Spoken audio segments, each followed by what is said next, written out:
Las 7 de la mañana con 42 minutos y la pandemia no da tregua. El Ministerio de Salud reportó ayer más de 24.000 contagios con una positividad bien alta en materia de exámenes, 18,82% a nivel nacional. Fue una cifra récord también de exámenes. Se testearon más de 114.000 exámenes en 24 horas. Eso ha provocado todo un dilema y un problema respecto de la disponibilidad de exámenes, aunque asegura la autoridad de salud que se han comprado más de 5 millones de unidades para hacer estos autoexámenes o para que estén disponibles los exámenes en distintos centros asistenciales. De todas maneras, la cifra de 24.000 contagios sorprendió en su magnitud. Además, veníamos de un día anterior con 18.000 y por eso no es descartable que la cifra siga aumentando durante esta jornada. ¿Cuánto va a durar la curva hacia arriba, la curva ascendente en materia de contagios diarios? Es todavía una buena pregunta, aunque el gobierno insiste en que, o la autoridad de salud más bien insiste en que la velocidad de la pandemia se ha aminorado, la velocidad de los contagios se ha ido ralentizando y que por lo tanto se puede prever que en algún momento esta ola va a empezar a disminuir derechamente. 114.063 exámenes es la cifra exacta. Las regiones de Arica y Parinacota, Tarapacá, Antofagasta, Coquimbo y Magallanes son las que registraron mayor positividad en las últimas 24 horas. También se anunció la llegada de un nuevo cargamento de dosis del laboratorio Pfizer-BioNTech. Esto es más o menos habitual porque está programado que cada semana llegue una parte de un cargamento o de un contrato que se ha hecho con ese laboratorio para llenar de vacunas o tener para que el gobierno disponga de vacunas para el sistema público y privado de vacunación. Con eso, Chile supera 51 millones de vacunas contra el COVID-19 ingresadas a Chile, no ocupadas, pero sí ya disponibles en nuestro país. Hasta la fecha se ha puesto segunda dosis de refuerzo o cuarta vacuna a 180.700 personas, 180.706 personas, y todos estos detalles los conversamos con la subsecretaria de Salud Pública, María Teresa Valenzuela. ¿Cómo está, subsecretaria? Muy buenos días. Muy buenos días, Iván. ¿Cómo está usted? Muy bien, gusto saludarla. Oiga, doctora, a ver, es difícil de saber a estas alturas todavía, supongo, pero ¿cómo va la cosa? ¿Hasta cuándo llega esta ola? ¿Cómo la ve? Es muy difícil predecir. Solamente podemos señalar alguna proyección basada en las datas internacionales de los países que comenzaron a sufrir por esta nueva variante Omicron antes que nosotros, o sea, quienes comenzaron a padecer todo esto en el mes de diciembre, que en general esos países han tenido un incremento sostenido de casos que ha llegado a ser 4 veces el número de casos que tuvieron el pic más elevado en la última ola, ya entre 4 hasta 10 veces superior.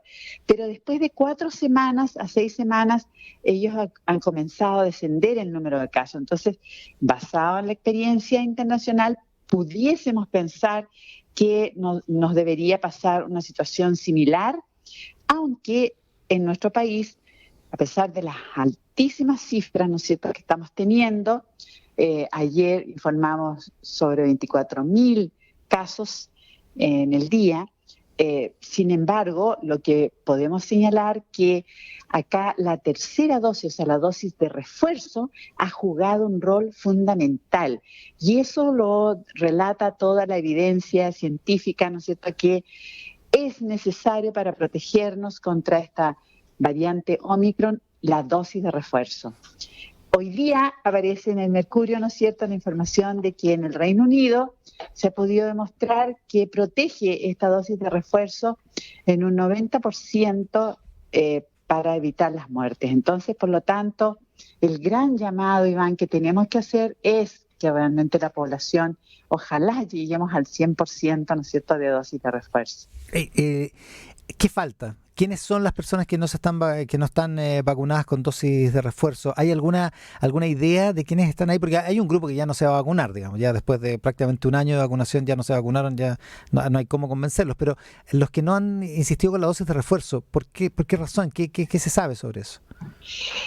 Mire, a ver, si vemos en general, claramente es el grupo más joven, ya el grupo de 18 a 29 años. Ahí tenemos una disminución, ¿no es cierto?, de la cobertura, digamos, mediante la dosis de refuerzo.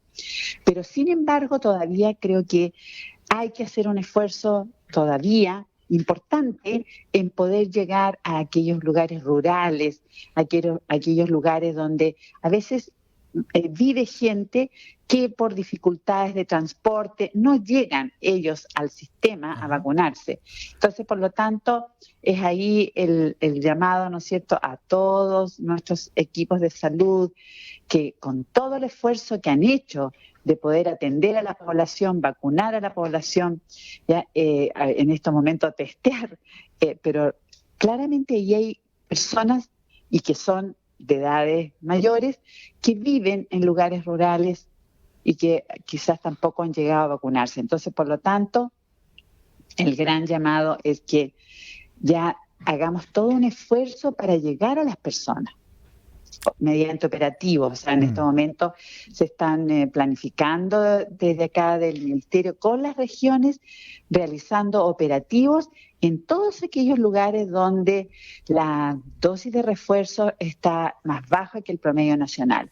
Y esto fundamentalmente en las regiones de la zona norte del país, Arica, en Iquique, Tarapacá, Antofagasta.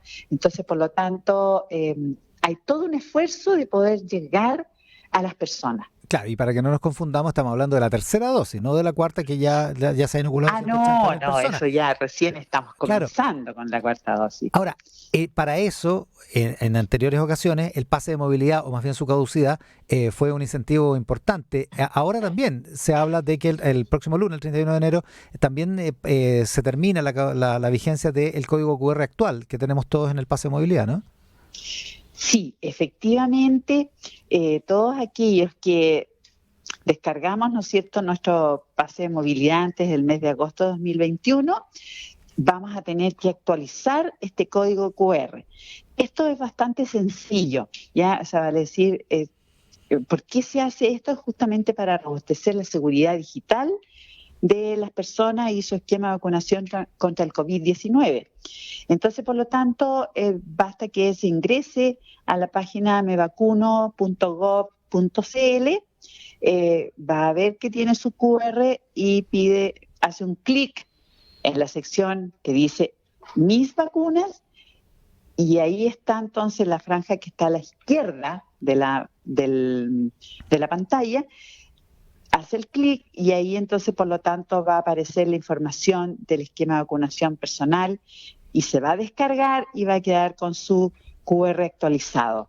Ya, hay que hacer ese trámite entonces. El presidente del Colegio Médico de Valparaíso, Ignacio de la Torre, estamos con la subsecretaria de Salud, María Teresa Valenzuela, decía ayer en una entrevista acá en Tele 13 Radio que es, de acuerdo al ritmo de la pandemia y a la cantidad de contagios informados ayer, que es imposible pensar que esto no tiene relación con el cambio de la estrategia de trazabilidad. Y tal vez no fue la intención del gobierno, pero lo que percibió mucha gente es que se había tirado la toalla con respecto a la trazabilidad. Como que habíamos dicho ya no hay vuelta y no podemos trazar. Y creo que eso es muy peligroso. ¿Qué le parece? ¿Cree que haya podido tener ese efecto no deseado la comunicación que se hizo respecto a la trazabilidad? De verdad que no lo puedo creer que eso sea una razón. Aquí tenemos una razón que yo creo que es clara para toda la ciudadanía, que hemos duplicado semanalmente, una vez a la semana, duplicamos el número de casos que teníamos anteriormente. Fíjese usted que tenemos un aumento en la última semana, 75% de incremento en el número de casos. Si lo comparamos con la semana 14 días atrás, esto asciende 300%. Entonces, por lo tanto, la verdad es que no hay ningún país que en realidad no haya tenido dificultades como para que efectivamente pueda llegar a todas las personas que han sido confirmadas, que para nosotros es lo más fundamental, digamos, o sea, focalizar todo lo que es el testeo, ¿no es cierto?, en personas que serían las que tienen síntomas, sintomáticos por supuesto. También nos importa mucho los alertas COVID, también la población vulnerable, las personas mayores, y por lo tanto hay que focalizar. Y yo creo que si hacemos una revisión a nivel mundial, la verdad es que es lo que ha hecho cada uno de los países para poder enfrentar esta tremenda ola, si nunca la habíamos tenido. Entonces, por lo tanto, imaginémonos que, imaginémonos un ejemplo, que por cada caso se trazaran 3 contactos.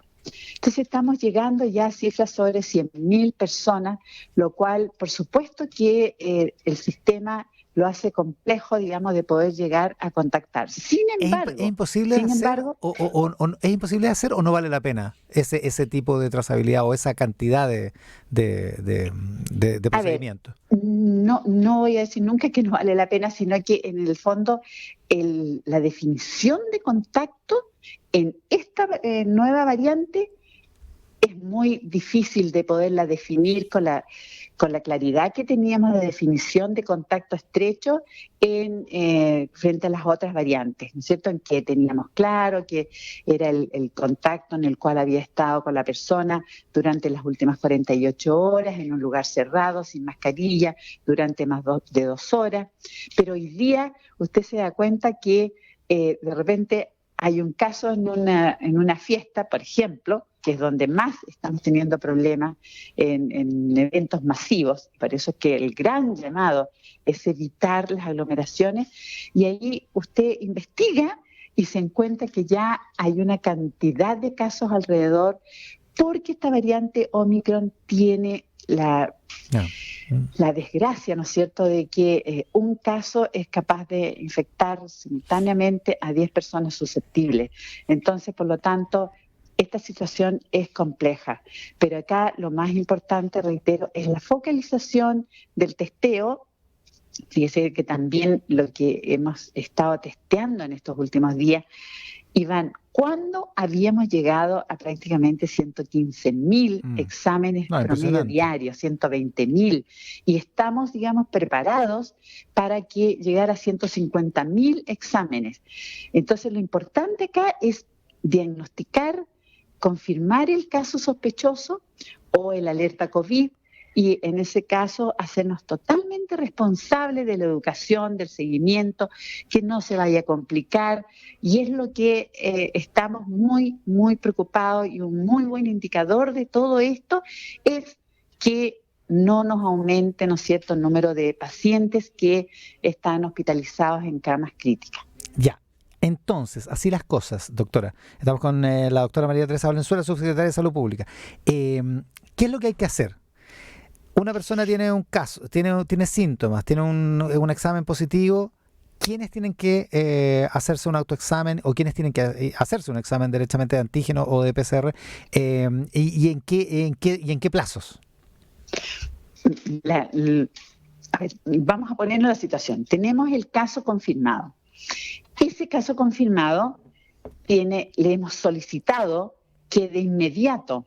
¿Y esto por qué digo de inmediato? Porque la velocidad de transmisión de este virus es muy alta, que no había sido escrita con ninguna variante, y también el periodo de incubación de esta nueva infección también es muy estrecha, está dentro de los 2 días. Entonces, por lo tanto, la indicación.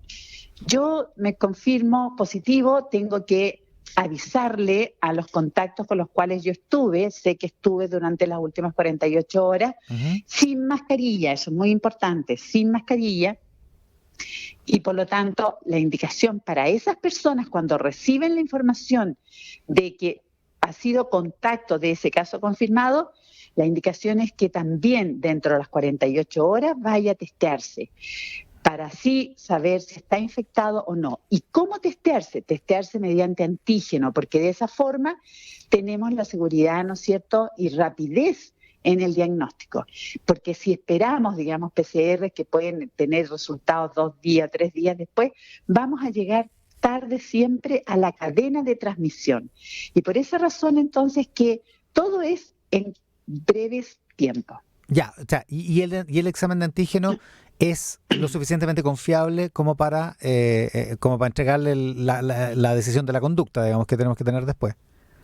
Así es, Iván, totalmente confiable. Nosotros, todo el sistema está funcionando con test de antígenos que están verificados por el Instituto de Salud Pública, que están en la página web del Instituto de Salud Pública, así que por lo tanto cualquier persona puede verificar cuáles son estos test de antígenos que están ya analizados y autorizados por el Instituto de Salud Pública.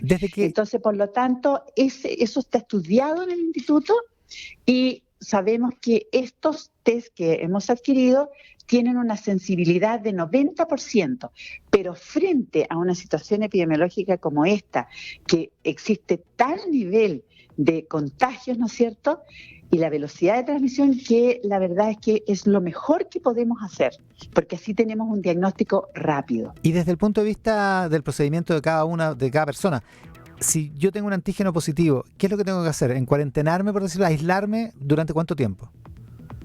En ese caso, si usted es positivo, son 7 días. Entonces, por lo tanto, el aislamiento acá también es más breve, por lo que señalaba anteriormente. Entonces, en vez de 10 días que teníamos antes, ¿no es cierto?, hoy día son 7 días de aislamiento.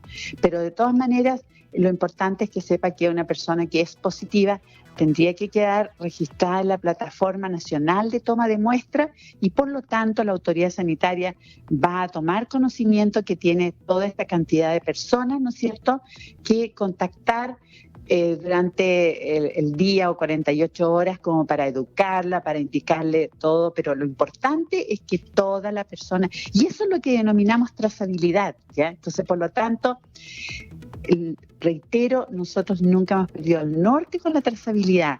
Lo que pasa es que frente a este virus, nuevo virus, velocidad de transmisión, periodo de incubación breve, la trazabilidad tiene que ser fundamentalmente en los casos que estamos confirmando, de manera tal que de esa forma vayamos educando, aislando y que vayamos cortando la cadena de transmisión del virus. La subsecretaria de Salud Pública, María Teresa Valenzuela, esta mañana acá en Tele 13 Radio. Doctora, muchísimas gracias por la gentileza. Iván, para usted muchas gracias por ayudarnos a compartir la información y ayudarnos a decirle a nuestra población que nos cuidemos especialmente en estos momentos de vacaciones. Tarea para todos. Muchas gracias. Buenos días. Adiós, gracias.